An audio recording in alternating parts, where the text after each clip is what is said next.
Hi, so you're going to want to follow along in your in Schoology. You're going to be looking at the pumpkin roll recipe. And so for our pumpkin roll recipe, what you're going to want to do is you need to get your bowl.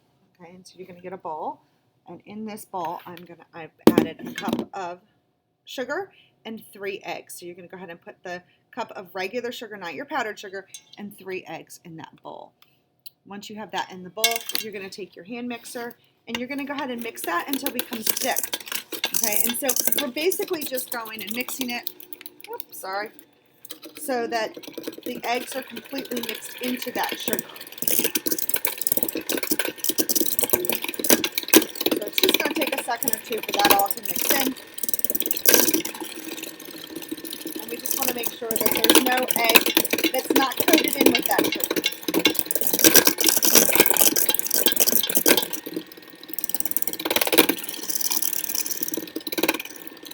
And I see that it's starting to bubble a little bit. That says to me that it's starting to get a little bit thicker.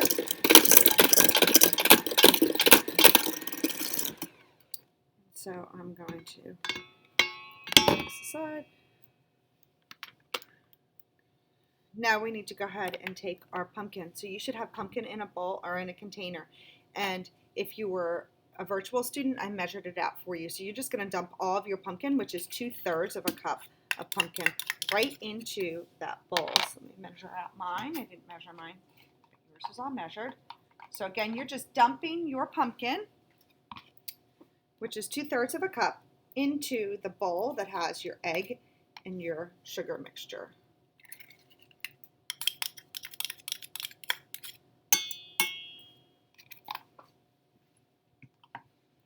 And then again, I'm going to add this, use this, and I'm going to mix that just until my pumpkin is all mixed in.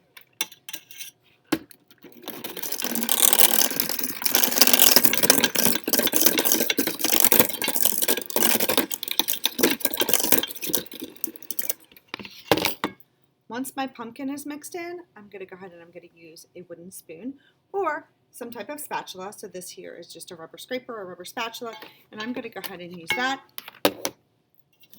I'm going to take my flour mixture, which you put together the other day. So in your flour mixture, you should have flour, baking powder, baking soda, salt, and cinnamon. Your baking powder and your baking soda are going to be important because that's what's going to help your pumpkin roll to rise.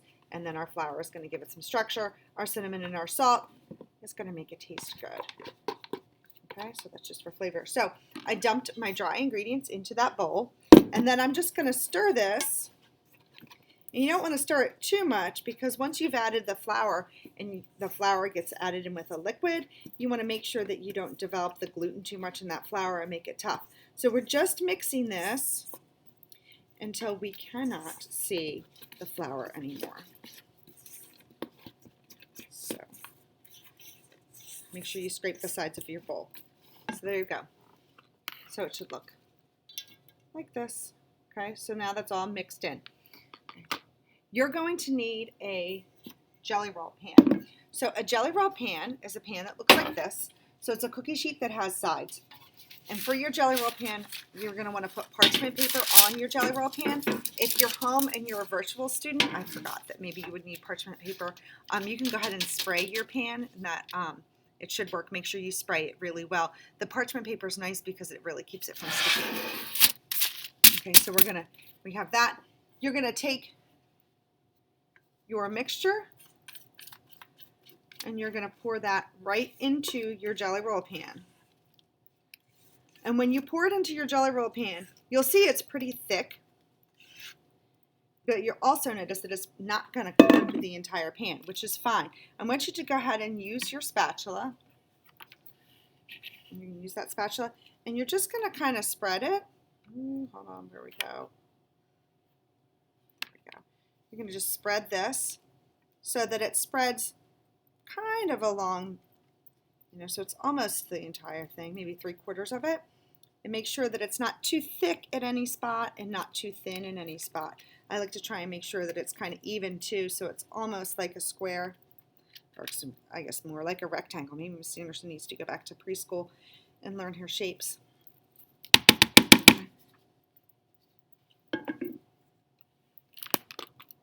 And then this is going to go in your oven. and let me check. I think that the oven temperature is 350 degrees. Let me just make sure. So your oven should be preheated at this point.